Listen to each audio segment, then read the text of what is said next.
네, 지난 주말 뉴욕 증시에서 반도체 투자 심리가 되살아나며 지수가 상승했지만 한 주 내내 주가가 출렁였습니다. 미 연방정부의 셧다운이 해제되면서 곧 발표될 9월 고용 보고서가 연말 주식시장을 좌우할 핵심 변수로 꼽히는데요. 우리 증시 흐름과 전망까지 이경민 대신증권 FICC 리서치 부장 모시고 얘기 들어보겠습니다. 어서 오십시오. 네, 안녕하십니까. 반갑습니다. 네. 자, 지난 주말 뉴욕 증시가 반등에 성공했습니다. 네. 계속 AI 거품론이다, 반도체 주가 고평가다 있었는데 상승세로 돌아선 거는 좀 고평가 우려가 또 조금 불식된 겁니까? 어떤 변수가 있었습니까? 일단은 좀 많이 빠졌다라는 생각을 하는 거죠. 엔비디아 같은 경우는 고점 대비 15%가 빠진 상황이고 그런 상황이다 보니까 좀 기술적 반등이 나왔다 정도로 평가를 할 수 있겠습니다. 네. 그렇다면 이제 조정은 끝났냐라고 말한다면은 뭐 아직까지는 좀 확인될 것들이 좀 많습니다. 뭡니까? 확인해야 될 거. 한국 시간으로 20일 새벽에 엔비디아 실적이 발표되고요. 엔비디아. 네, 그리고 실적. 또 FMC 의사록이 그날 발표됩니다. 의사로. 예. 그리고 뭐 이제 셧다운이 해제되면서 여러 경제 지표들이 나올 텐데 예. 경제 지표를 어떻게 해석할지 나쁘게 나오는 게 좋을지 좋게 나야 좋을지 좀 고민되는 부분이고요. 그리고 제가 생각하는 가장 중요한 변곡점이라고 한다면 12월 10일 날 FMC가 있거든요. 네, 올해 마지막 FMC인데 여기서는 점도표와 경제 전망이 발표될 텐데 점도표를 얼만큼 변경할지 아니면은 진짜로 12월에 금리 인하 안 할 건지 그리고 향후 전망을 어떻게 보는지 이런 것들을 좀 전반적으로 확인할 수 있어서 네. 제가 보기에는 이번 주가 1차 변곡점이라고 생각하고 있고요. 예. 12월 10일이 아마 중요한 흐름들을 결정짓는 포인트가 되지 않을까라는 예상을 하고 있습니다. 1차 이제 변곡점의 주요 변수로 말씀해 주신 게 엔비디아 네. 20일 우리 시간으로 발표된 실적인데 결국 엔비디아 실적을 우리가 주목하는 것은 여러 전문가들이 얘기한 AI 거품론이 좀 네. 있느냐 아니냐 뭐 네. 이런 거를 좀 판단할 수 있는 중요한 실적이라고 보는 건가요? 맞습니다. 그 젠슨항의 기자회견이라든지 그 실적 발표에서 어떤 얘기를 하는지가 좀 중요할 것 같아요. 예. 실적이 좋다 나쁘다라는 것들 그런 것들은 충분히 어느 정도 시장에선 반영되어 있다라고 보고 있고요. 예. 근데 좀 재밌는 것은 최근 팔란티어 같은 경우도 실적이 잘 나왔고 가이던스도 좋았는데 시장이 빠졌지 않습니까? 주가가, 네. 네, 그런 식으로 실적이 좋다 나쁘다라기보다는 시장이 이걸 어떻게 해석할까라는 부분들이 좀 관건이다라고 생각하고 있습니다. 네. 더 중요한 것은 엔비디아 AI 칩의 성장성 그리고 데이터 센터의 투자 그리고 향후 수익성에 대한 부분들을 좀 말해줘야 될 거라고 생각하고 있거든요. 예. 최근 AI 버블 논란 그리고 거품 논란이 계속되고 있는 이유는 단순히 성장이 약하다, 성장이 이제 정점을 지났다라는 예. 것을 지나서 예. 분식회계다, 실적에 문제가 있다, 실적을 속였다라는 것까지 들어오다 보니까 그런 주장까지 하고 있는 거죠. 네, 다른 그러다 사람이. 보니까 네. 지금까지 성장이 강하다 약하다의 문제였다면 지금은 지금까지 일어났던 것들이 사상누각일 수 있다라는 위협을 받고 있는 상황이거든요. 네.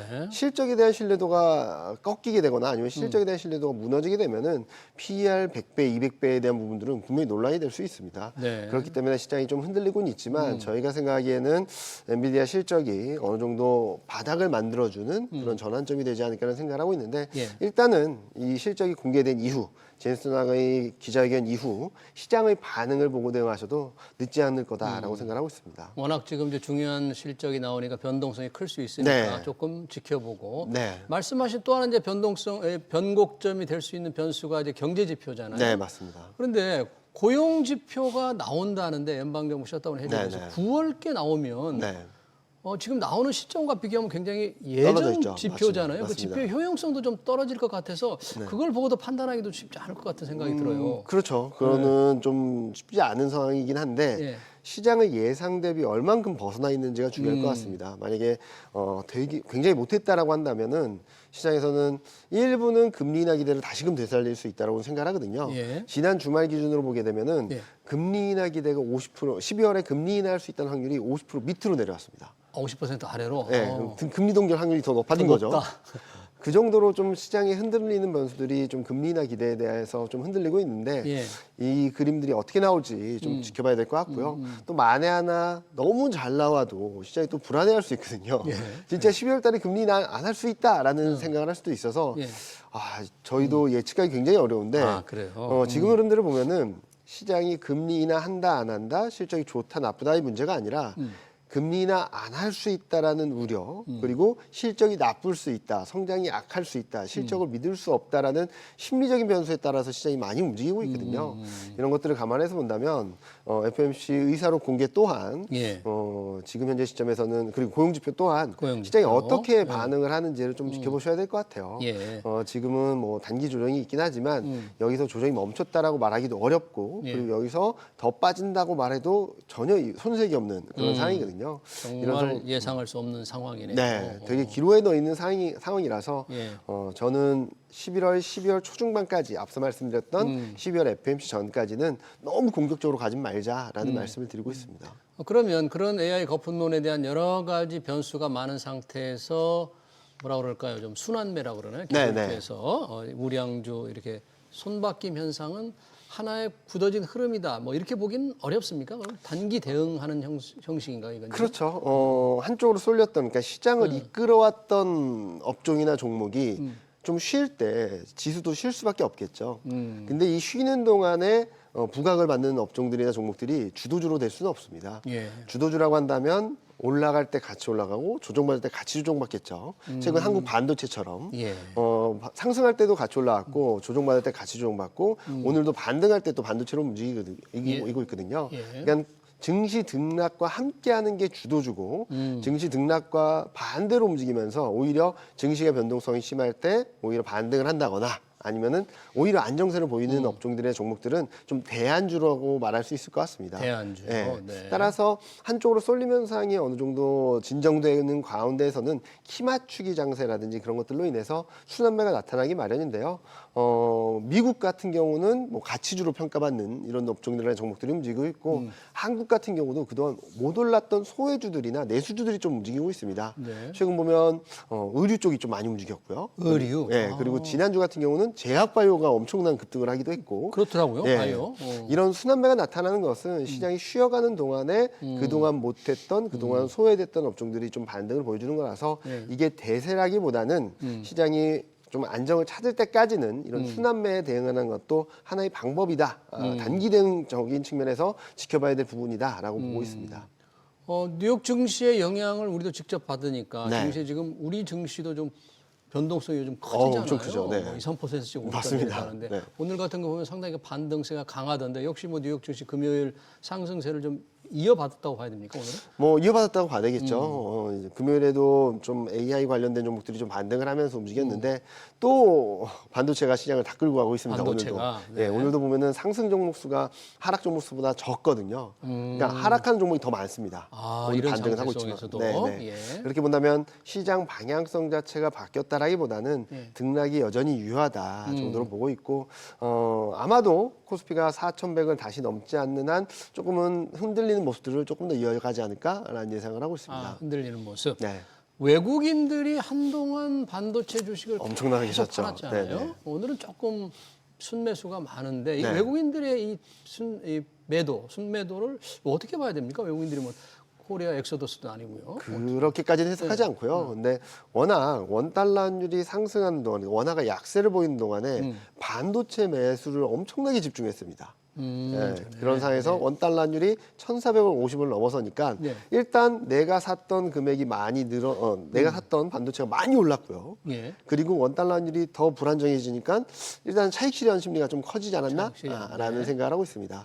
뭐 물론 차익 실현 매물이 워낙 크다 보니까 네. 이제 떠나는 거 아니야라고는 생각하실 수도 있겠지만 저희가 보기에는 반도체 업황이라든지 실적이라든지 이런 부분들이 충분히 좀 업사이드를 높여줄 수 있다라고 보고 있어서 일시적인 매물 출회 정도로 생각을 하고 있습니다. 네. 그러면 시장의 흐름이 이제 주도주가 시장이 오를 때 좀 끌고 가고 네. 내릴 때 이제 같이 조정을 받는 게 주도주라고 했는데 네. 여전히 앞으로 갈 수 있는 거는 지금 반도체로 봐야 할까요? 네, 지금 보면은 뭐 글로벌 증시 흐름들을 보게 된다면 9월, 10월 두 달 동안 올라온 올라온 나라나 이런 것들을 보면 네. 명확합니다. 두 달 동안 코스피가 어마어마하게 급등을 했지 않습니까? 상승률을 보면은 압도적인 1등이 반도체고, 한국이고요. 우리나라요. 예, 거기를 바짝 뒤쫓는 게 필라델피아 반도체 지수고, 아. 그 다음이 일본, 그 다음이 대만, 그 다음 나스닥. 예. 그리고 이게 5개 지수를 빼고는 다른 나라들은 10% 이상 올라온 나라는 없습니다. 그러니까 집중됐다라는 거죠. 그러네요. 근데 두 가지 포인트가 있습니다. 어떤 건가요? AI 반도체. AI 반도체. 한국, 필라델피아 반도체, 나스닥, 대만이 AI 반도체 비중이 높은 나라이고 지수겠죠. 그리고 정책입니다. 한국하고 일본 예. 정책 드라이브가 기대되는 나라가 두 개죠. 근데 한국이 유일하게 정책과 산업적인 측면에서의 모멘텀이 같이 들어오다 보니까 9월, 10월 두 달 동안 너무나도 세게 움직였다라는 거죠. 자, 그러면 정책과 AI 모멘텀, 반도체 모멘텀이 흔들리니까 코스피도 지금 흔들리는 거고 만약에 이게 다시금 재정비되게 된다면 저는 다시금 추세적인 상승을 이어가면서 그 중심에는 AI 관련된 산업 이번에 올라올 때 보면은 반도체하고 2차전지가 시장을 굉장히 세게 끌어올렸거든요. 예. 이런 업종들이 다시금 중심에 자리할 것으로 생각하고 있고요. 예. 그리고 이제 주목해서 봐야 될 것은 아까 계속 FMC를 말씀드렸는데 예.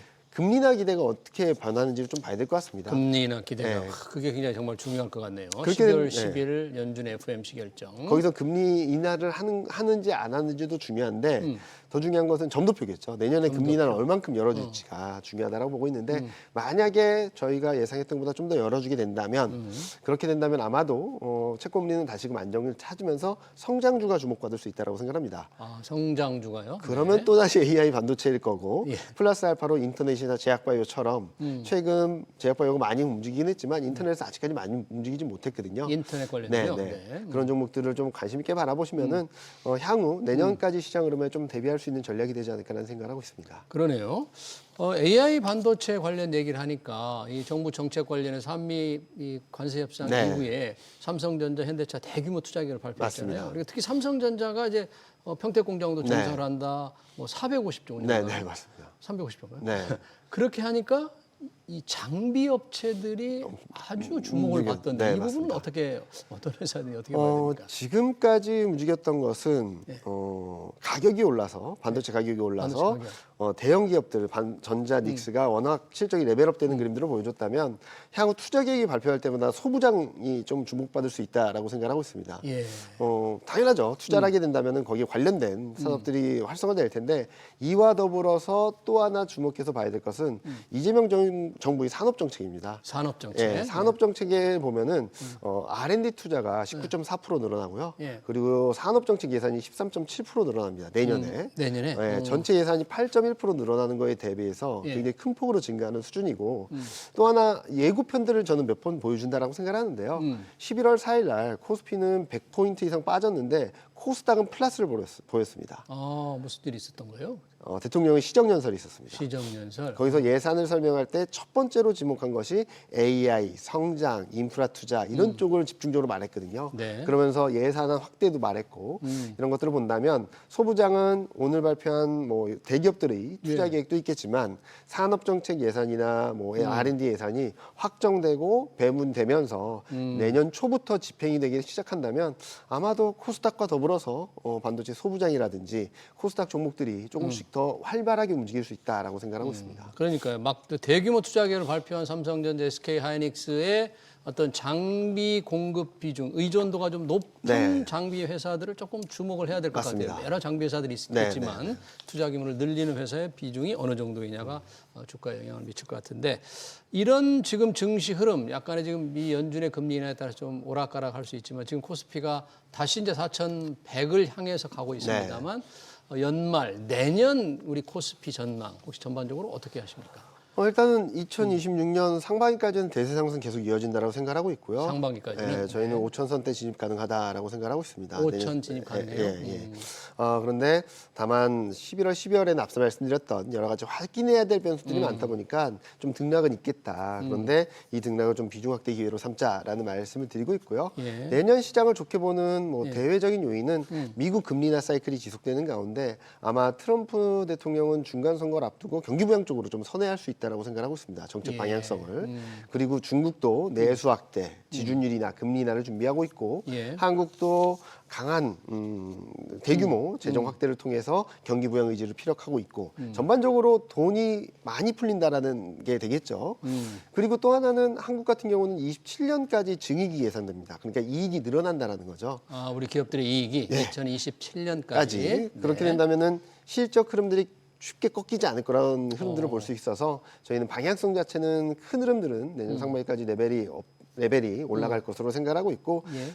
그 중심에는 앞서 말씀드렸던 반도체? 2차 전지, 뭐 제약바이오, 인터넷 이런 업종들과 더불어서 예. 정책 수혜주라고 할 수 있겠죠. 뭐 금융이나 지주사도 관심 있게 바라보시면 좋지 않을까라는 생각을 하고 있습니다. 네. 반도체, 제약바이오, 인터넷, 네. 그리고 정책주 또 뭐 3차 상법 개정 같은 게 얘기가 또 되고 있잖아요. 네. 추진이 될 수 있으니까 정책적인 흐름에서 우리 증시 친화적인 내용들이 많이 나오면 주가가 한 단계 더 올라갈 수 있는. 네, 맞습니다. 뭐 코스피를 어떤 곳에서는 뭐 7,500까지도 봤다 그런 게 있는데 그런 건 조금 어떻게 보세요? 뭐 가능성이 있죠. 가능성이 뭐 있어요? 저희가 생각하기에는 잘 생각을 해보시면은 코스피가 올해 4월 저점 대비 2,000포인트가 올랐습니다. 2,000포인트나 올랐나요? 네. 우리가? 수익률을 따지면 80%거든요. 예. 80%를 따지게 된다면 4천에서 80%면은 예. 가능한 얘기입니다. 네, 그렇군요. 네. 그렇지만 내년 상반기까지는 큰 상승 흐름이 이어질 것이다. 네. 그리고 그 중심에 역시 반도체가 있을 것이고 제약바이오, 인터넷 등도 2차 전지도 좀 주목해야 되겠다. 네. 이런 거로 우리의 대화 내용을 정리해야 될 것 같습니다. 지금까지 이경민 대신증권 FICC 리서치 부장이었습니다. 고맙습니다. 네, 감사합니다. 네.